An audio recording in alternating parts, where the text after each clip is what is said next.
tue la Belgique 2-0. Une victoire qui rend fier tout le continent africain. Surtout que le Maroc n'avait pas gagné en Coupe du Monde depuis 24 ans.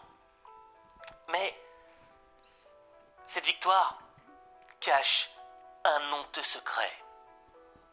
Un vol Ils ont la rage. scandaleux Vraiment, ils que ont tu la vas rage. découvrir dans cette vidéo. Le jury, ils ont la rage. Les Belges. On va être sincère. J'y croyais pas. On est Je ne d'accord. pensais pas que le Maroc remporterait la victoire face à la Belgique. T'inquiète, on est des pros. Avant le match, je me disais tout simplement que, bref, si le Maroc faisait match nul, ce serait déjà extraordinaire. Parce qu'en face, t'as quand même Kevin De Bruyne, Eden Hazard, Romelu Lukaku. T'as une équipe qui a de l'expérience. Mais le Maroc a montré qu'il avait du coffre. Notamment en faisant un match nul 0-0 contre la Croatie. La Croatie qui était l'ancien finaliste de la précédente Coupe du Mais Monde. on est trop fort. Mais bon, tu sais, t'as toujours l'impression qu'il manque un petit truc aux équipes africaines. Je veux dire, quand j'ai vu le match entre le Sénégal et les Pays-Bas, le Sénégal n'avait pas à rougir. Ils avaient été bons. Ils étaient à la hauteur. Mais il leur manquait ce petit truc face aux Pays-Bas pour remporter la victoire. Et sur ce coup-là, je m'étais dit, il manquera la même chose au Maroc. Bah non. Mais quand j'ai vu le match, j'ai été surpris. J'ai été surpris par la rage de vaincre des joueurs marocains. J'ai été surpris par leur vivacité. T'avais l'impression qu'ils étaient sans gêne, sans complexe. C'est la vérité. Et la magie a commencé à opérer à partir du premier but. Je veux dire, ce but, j'y ai rien compris. Si toi t'as compris quelque chose, s'il te plaît, dis-le-moi. Ça commence sur une faute anodine, à un endroit où tu te dis, c'est pas dangereux. Ils vont pas pouvoir marquer un but de là où ils sont.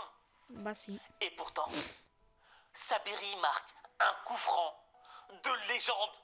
Un ballon qui vole, tu comprends rien, même Courtois, géant qu'il est, n'a rien compris. Et le ballon est rentré dans le goal. Incroyable. Mais ils sont nuls. Et à partir de là, la magie a opéré. Et les Belges ont commencé à remonter. Ils ont voulu marquer. Tu sentais qu'ils remontaient en attaque. Et le Maroc est redescendu en Muller, bloc, il était là. en défense. Et ensuite, t'as Lukaku qui est rentré en jeu. Lukaku, je suis désolé. Le mec, il fait du football américain. Il te met un coup d'épaule, tu tombes par terre, quoi. Et pourtant, j'ai cru qu'il allait marquer. Ils ont tenu en défense, mais ils avaient encore faim. Ils voulaient encore marquer un but. Et ensuite, ils marquent un deuxième but à la fin du match qui finit le match, mais de manière spectaculaire, quoi. Ah ouais, moi j'étais en mode, j'étais en train de sentir partout. Franchement. Et là, franchement, j'étais trop content pour le Maroc, tu vois. Parce que cette victoire, elle était méritée. Elle n'a pas été volée. Ils ont maîtrisé le match. Et là, je me suis dit, mais attends, sur papier, la Belgique, quand même, elle est beaucoup plus forte. Et pourtant, c'est le Maroc qui l'a emporté. Et là, je me suis dit, mais comment ça se fait? Mais quand tu regardais le match à la télévision, t'avais compris pourquoi le Maroc l'avait emporté. C'était pas une question de talent, c'était pas une question d'expérience. C'était une question de mental. Parce qu'on va pas se mentir, moi, j'adore la Belgique, d'accord? Mais, honnêtement, ils avaient pas le mental, ils avaient pas l'envie de gagner.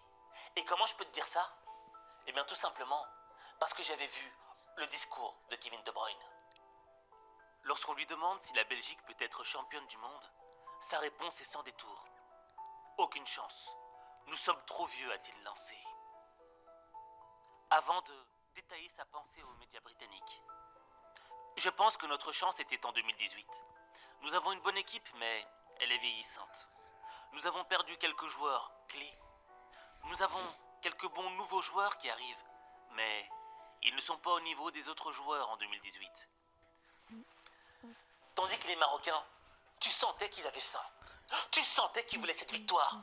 Qu'ils étaient habités par l'envie de remporter, de faire quelque chose dans ce match. C'est pour ça qu'on était tous derrière les Marocains. Parce qu'on sentait cette envie de faire quelque chose. C'était David contre Goliath. Et David l'a emporté. Et quand David l'a emporté, ben, C'est le monde qui était heureux. Moi j'ai vu, les Africains étaient trop heureux. J'ai vu les Arabes qui étaient heureux. Notamment le cheikh de Dubaï qui a posté un post Instagram pour dire félicitations aux Marocains. Bref, tout était là pour qu'on fasse la fête et qu'on soit heureux. Jusqu'à ce que je découvre le vol. Le vol. Le vol. Un jeune homme de 18 ans est devenu millionnaire grâce à une application mobile en quelques jours seulement. Le vol. Tu l'auras deviné, cette petite tête-là, elle a plein d'origines. Arabie, Afrique de l'Ouest, Europe, Afrique de l'Est, et surtout, Marocain. Effectivement, je suis un petit peu ce qu'on appelle un smoothie humain, tu vois. Tu prends un petit peu de tout, tu mélanges et Aziz est là. Et tu vois, malgré mes origines marocaines, ce match contre la Belgique avait une saveur spéciale pour moi. Parce que la Belgique, c'est le pays où je suis né. C'est le pays où j'ai grandi, où j'ai fait mes études. Donc tu vois, j'étais un petit peu tiraillé entre les deux. Mais bon, j'étais content de la victoire du Maroc. Parce que pour moi, c'était le petit face au grand. Et j'aime bien ce genre de match parce que ça te donne de l'espoir. Et dans la foulée de ma joie, je reçois un message WhatsApp d'un pote. Je suis là, je l'ouvre, et je vois qu'il m'envoie des vidéos. Et là, je clique. Et voilà ce que je découvre. À Bruxelles, la fête a dégénéré en émeute. Après la victoire de l'équipe marocaine contre la Belgique ce dimanche, des dizaines de personnes se sont opposées aux forces de l'ordre pendant plusieurs heures. Ils s'en sont pris au mobilier urbain et des voitures ont été incendiées. La police belge a procédé à 11 arrestations. Les habitants du quartier font part de leur écœurement. Ah, je comprends pas pourquoi ils ont fait ça. C'est des adolescents, 14, 15 ans, ils cassent tout. Moi j'ai un commerce ici. Tous les trottinettes, ils ont tout cassé. Fair play, c'est pas ça, c'est du football. Donc il faut essayer de garder un peu la joie, la gaieté, mais je comprends pas cette violence, franchement, c'est décevant. Des stations de métro et de tramway ont été fermées et des rues bloquées pour limiter les attroupements. Au-delà de Bruxelles, des incidents ont également eu lieu à Anvers et à Liège, où une cinquantaine de personnes ont attaqué un commissariat. Un commissariat.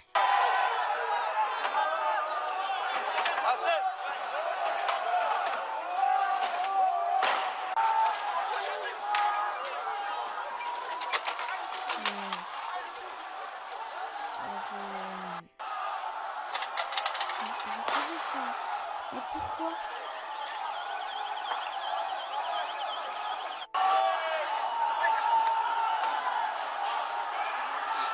Je comprends pas. Vraiment, je comprends pas.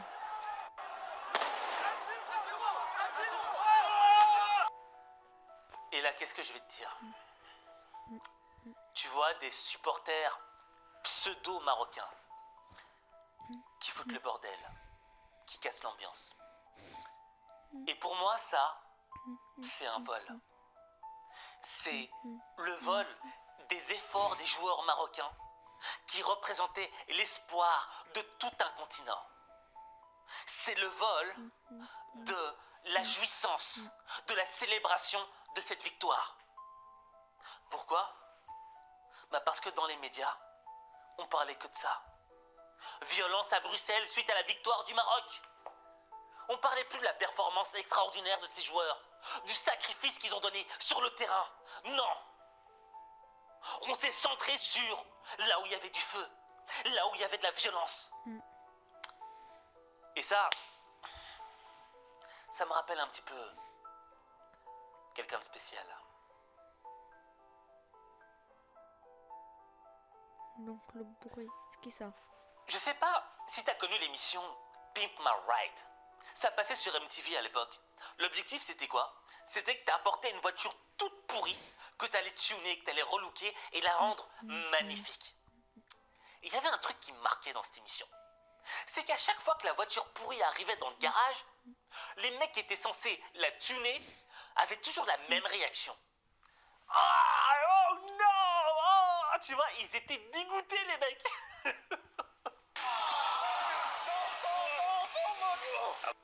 Et ça, c'est ce qu'on appelle casser l'ambiance. Et des gens qui cassent l'ambiance, on en a tous connu dans nos vies. En général, c'est l'oncle bourré, tu vois. Le mec, il est dans une soirée, tout se passe bien, on rigole tous bien. Je veux dire, on n'a rien demandé de plus. Mais le gars est tellement alcoolisé qu'il commence à monter sur la table, à insulter tout le monde, à retirer ses vêtements, à faire n'importe quoi. Et il fait tellement n'importe quoi qu'il gêne tout le monde. Ouais. Eh bien, dans ce match d'hier, c'est tout le peuple marocain qui était gêné. Gêné par Non, pas tout, 150 hein, vraiment. petits fouteurs de merde qui ont jeté la honte sur des millions de Marocains. Ouais. Et tu sais, à la fin du match, j'avais appelé ma mère pour parler du match. Et elle m'a directement parlé de ce qui s'était passé, des violences. Et elle me pose une question extrêmement intéressante. Elle m'a dit, mais Aziz, je comprends pas pourquoi. Je ne comprends pas pourquoi ces mecs-là ont fait ça. Pourquoi? Pour rien. Et là, je dis, maman, je crois que j'ai la réponse. Homo sapiens. Homo sapiens. Homo sapiens, ça veut dire l'homme sage, d'accord? Et ça Savant. représente L'homme notre savant. lignée humaine. Parce que ce que tu dois savoir, c'est que il a existé d'autres hominidés, d'autres types d'humains Oui. qui ont coexisté avec nous il y a des milliers d'années. Il y a eu l'homme de Néandertal, il y a eu l'homme de Flores, l'homme de Lausanne, il y a eu l'homme de Denisova, l'homme dragon. Bref, il y en a eu L'homme plein. dragon. Mais toutes ces espèces d'hominidés, d'hommes, se sont éteintes. Il ne reste plus que l'Homo sapiens. Mais aujourd'hui, je peux affirmer qu'il existe une autre espèce humaine Oui. qui est contemporaine à Homo sapiens. Oui, c'est Homo debilus, Homo l'homme débilis. débile. L'homme débile, c'est quoi? C'est l'homme qui a envie de se faire remarquer et qui est prêt à faire n'importe quoi. Homo debilus, c'est quoi? C'est l'homme qui vend de la drogue, de la mort lente aux autres hommes. Homo debilus, c'est quoi? C'est quelqu'un qui apporte le néant dans la vie des gens. C'est l'homme qui assombrit la société. C'est l'homme qui fait couler l'humanité. Homo debilus. Et tu vois, c'est vrai que je suis dur quand je dis Homo debilus. C'est pas gentil. Mais le problème, tu vois, c'est que les actions de ces gens-là se répercutent sur les gens comme moi. En plus, moi, quand je tape Maroc, Belgique, et bah, J'ai besoin d'un nouveau métier qui a du des sens. accidents Belgique, tout. Alors venez, on a besoin de vous. Quand j'étais plus jeune et que je venais de finir mes études d'ingénieur et qu'il fallait que j'aille chercher un job, c'était très difficile. Parce que les gens avaient des a priori sur les Marocains. Et je peux te dire que ça fait mal. Ça fait mal quand tu vas à un entretien pour un job et qu'on te dit « Vous êtes Marocain ?» Ouais. Et que tu sens qu'il y a un changement d'humeur, un changement d'ambiance.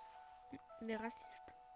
Il y a un moment où, je vais être très sincère avec toi, j'avais plus envie de dire que j'étais marocain. Oui. J'avais envie de changer de nom. L'idée de Zemmour. J'allais m'appeler Marc. Quand on me Georges. prenait en entretien, j'avais envie de dire non, mais en fait, je suis portoricain. Ah, il y a des Aziz au Porto Rico, là, à Puerto Rico. Ah bah ouais, il y a une petite communauté là dans un village. Il y a des Aziz, des Mohamed, tu vois. J'avais honte à cause d'Homo debilus. Jusqu'au jour où j'ai entendu le discours du roi intellectuel qui a transformé ma vie. Laurent intellectuel. Le roi philosophe, tu le connais, j'en parle souvent dans mes vidéos. C'est Marc Aurèle, l'empereur romain, qui était doué d'une philosophie extraordinaire. Et il y a un autre roi aussi qui a existé, le roi intellectuel. Ce roi-là est beaucoup plus proche de nous. C'était Sa Majesté Feu Hassan II. Ah ouais. Et ce qui me marquait chez cet homme, c'était sa capacité à s'exprimer en français qui était tout à fait juste extraordinaire, quoi.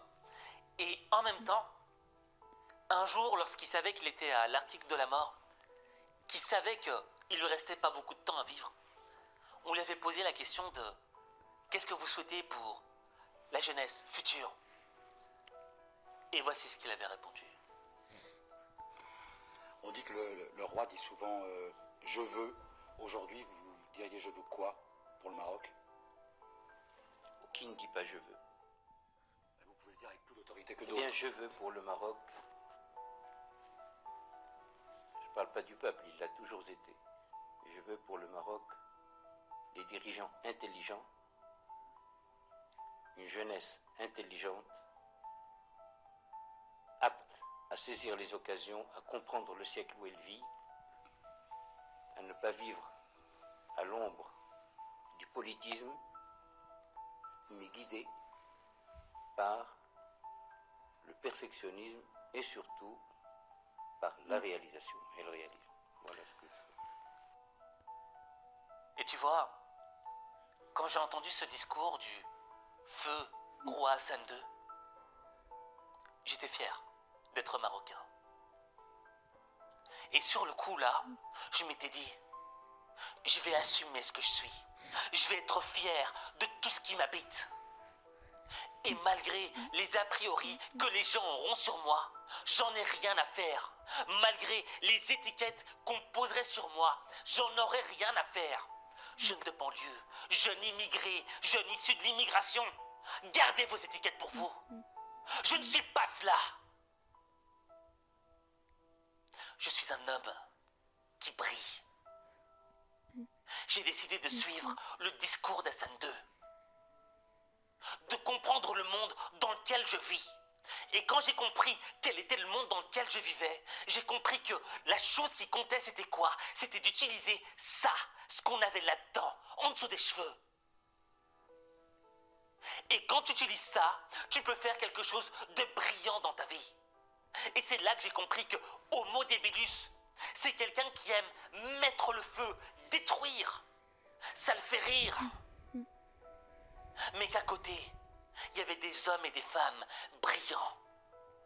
Des gens qui étaient tellement brillants que cette lumière qu'ils avaient à l'intérieur d'eux irradiait les gens qui étaient autour d'eux et les rendait fiers.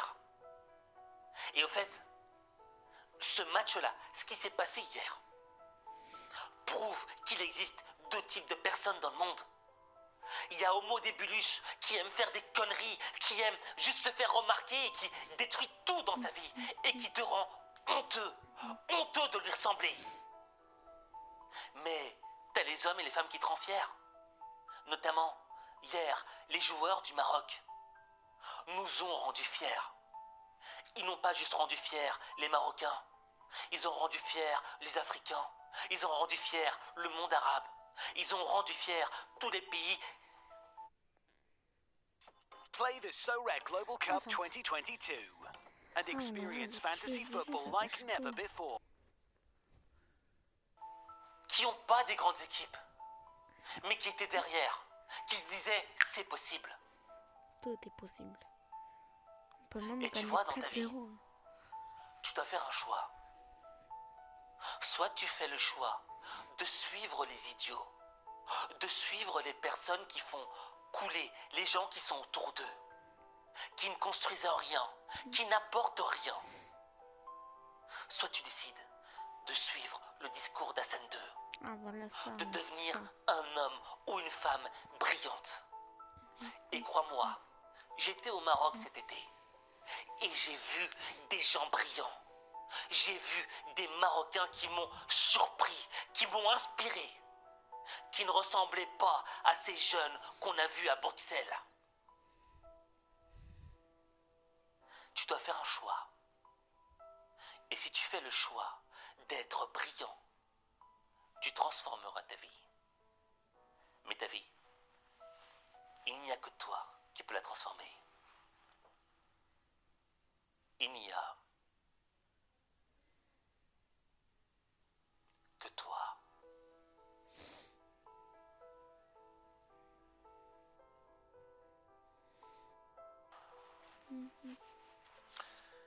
Vous savez, ma mère, elle me dit tout le temps, Aziz, t'es trop dur. Et je sais que ma mère, quand elle verra cette vidéo, elle me dira, t'es pas gentil. Pourquoi tu dis qu'ils sont débiles? C'est pas sympa, Aziz. Et pour honorer ma mère, je vais quand même être un petit peu gentil. Surtout avec ces jeunes. Et c'est un message qui s'adresse à tout le monde, en fait. Tu vois, moi, j'ai perdu des gens de manière brutale. J'ai perdu des gens qui ont quitté ce monde de manière totalement injuste. Et tu vois, j'ai jamais accepté leur mort. Pendant des années, je refusais de l'accepter. Je pouvais pas me dire qu'ils étaient morts pour rien, quoi. Ça me bouffait de l'intérieur. Jusqu'au jour où je me suis dit, mais Aziz, certes ils sont morts, mais tu peux faire quelque chose. Tu peux faire en sorte qu'ils ne soient pas morts pour rien. Que leur existence ait servi à quelque chose. Et comment est-ce que tu peux faire ça? En étant quelqu'un de brillant. En faisant quelque chose de ta vie. Pour faire en sorte qu'ils ne soient pas morts pour rien. Et depuis ce jour-là, j'ai décidé d'être la meilleure version de moi-même. J'ai décidé de toujours me battre. Pour honorer mes morts. Pour honorer les gens qui vivent autour de moi. Pour les rendre fiers. Et j'aimerais que tu te poses cette question. Pense à la personne qui est la plus chère à tes yeux. Ça peut être ta maman, ça peut être ton papa, ça peut être quelqu'un qui est autour de toi. Famille. Et pose-toi cette question. Si cette personne devait mourir demain, certes, elle t'aimerait sur son lit de mort, mais est-ce qu'elle serait fière de tes actes ou elle aurait honte de tes actes?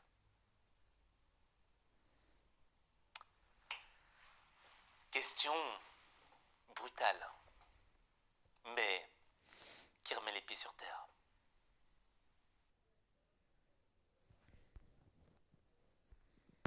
Ah ouais, incroyable la vidéo. Tout ce qu'il a dit, c'était vrai, hein, les gars. Tout ce qu'il a dit, c'était vrai. C'était motivant. Bon, les gars, c'est la fin de cette vidéo. J'espère que vous aurez plu, parce que là, j'ai 3% bordel. Du coup, ce sera la fin de cette vidéo. Et c'est un petit ciao.